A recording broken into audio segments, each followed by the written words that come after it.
Hey everybody, and welcome to my N5 series on the SP404 Mark II, where I cover a topic in about 5 minutes. Ezekiel writes in to my video talking about recording one sample and then appending another one to the end of it. And long story short, use Koala if you've got it, or an external DAW probably. It's a little hokey to do in the SP404 Mark II and is very error prone. Anyway, he says he likes to record silence in front of some of his hits so that he can get like some added swing or kind of force things off the grid. So as an example, got this drum pattern. It is fully on the grid. I recorded it quantized for 16th notes, and it is fully on the grid. So if I want to take this off of the grid, one way you might do this is to record some silence in front of some of the notes. And then because we can adjust the start and end point, or especially the start point, but we can adjust the start point on samples, we can adjust how much it's in or on the grid or off the grid. So as an example, let's say I want to take the snare. What I need to do is hit resample, and I'm going to hit pad 10 here, and I'm just going to make sure we're on count in off. So hold shift, pad 10 to cycle through, go to count in off. And why I'm doing this is because then I can hit record, and when I hit record, it's starting to record silence. I can hit the pad and then hit record. If you're in count in wait, it's just going to wait until you have an event, and then it's going to put the sound right in there at the very beginning, so you're not going to get that offset. So, there we go. So, kind of silly to have this much silence in some ways, but I can now do this, where I can get it,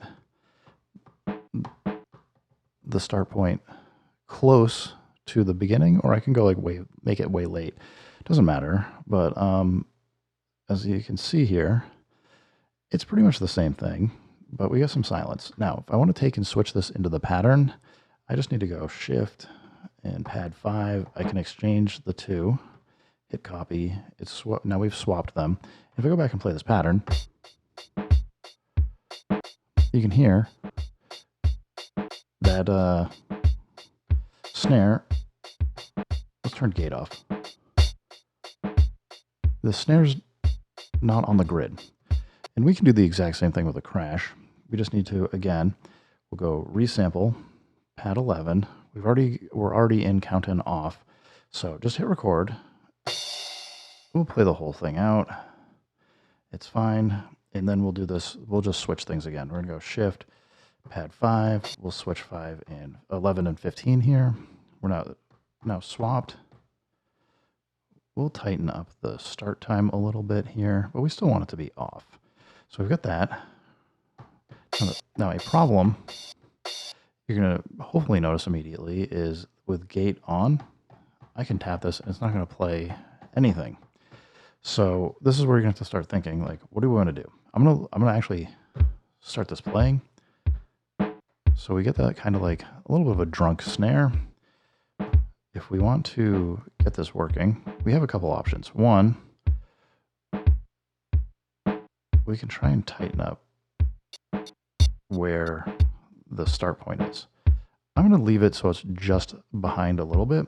We're going to go shift, pitch and speed. We're going to come in here for the envelope. And now we can start adjusting the release, because that's going to give us a little bit of time where it's going to be silent and then it's going to kind of fade out.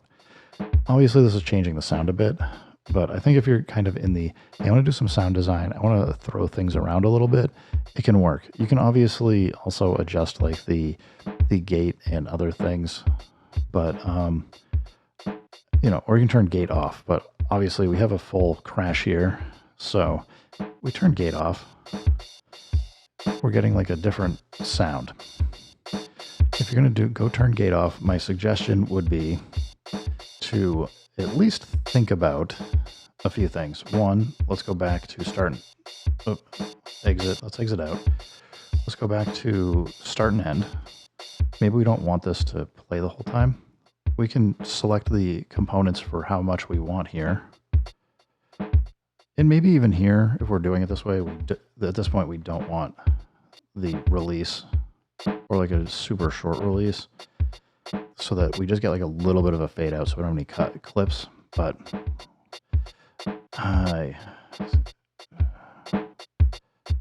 I'm doing it wrong. I keep wanting to hold shift. So from here, I can at least kind of decide, like, how long do I want to adjust this?